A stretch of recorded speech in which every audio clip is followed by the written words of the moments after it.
प्रामुख्यानं अनेक दिवसांपासून तुम्ही या सगळ्या संदर्भामध्ये हस्तक्षेप याचिकेच्या माध्यमातून लढा केली होती. काय वाटतंय तुम्हाला एकूणच त्यांनी जी ही सुरुवात केली तुम्ही मी माझ्या वडिलांनी सुरू केलेली ही प्रक्रिया पूर्णत्वास नेऊ शकले आणि न्यायाच्या निवाड्यापर्यंत मी पोहोचू शकले ही याबद्दल मला खूप समाधान आहे. इतक्या वर्षाची लढाई होती, आता निकाल लागलेला आहे.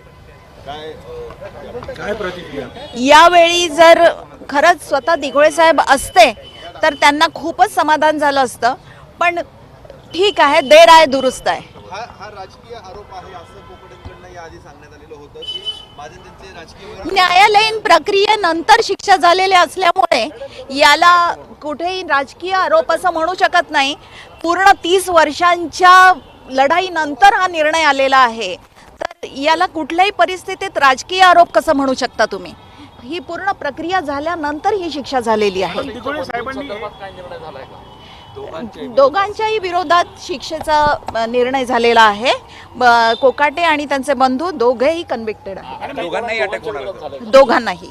म्हणून दिघोळे साहेबांचे प्रकरण समोर आणलं होतं, कोणत्या साली आणलं होतं समोर, काय तक्रार केली होती दिघोळे साहेबांनी? दिघोळे साहेबांनी ही सदनिका आर्थिक दुर्बल घटकात नसताना देखील आर्थिक दुर्बल घटकातल्या सदनिका घेण्याबद्दल त्यांना जी माहिती मिळाली त्याबद्दल जी ULC कडे तक्रार केलेली होती 96 साली, त्या अनुषंगाने हा खटला चालला.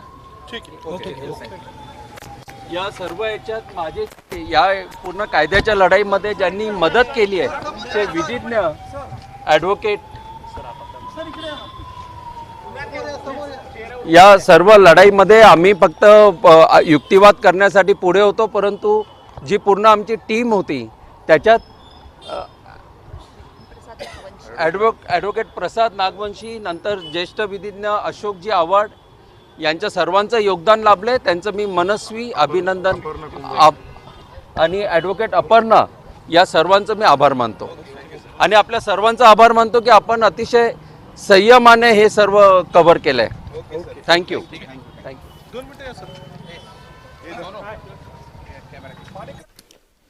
त्यामुळे कोणत्याही क्षणी माणिकराव कोकाटेंना अटक होऊ शकते. माणिकराव कोकाटेंविरोधात अटक वॉरंट जारी करण्यात आलंय. कायद्यापुढे कोणीच मोठं नाही असं कोर्टानं ठणकावून सांगितलंय.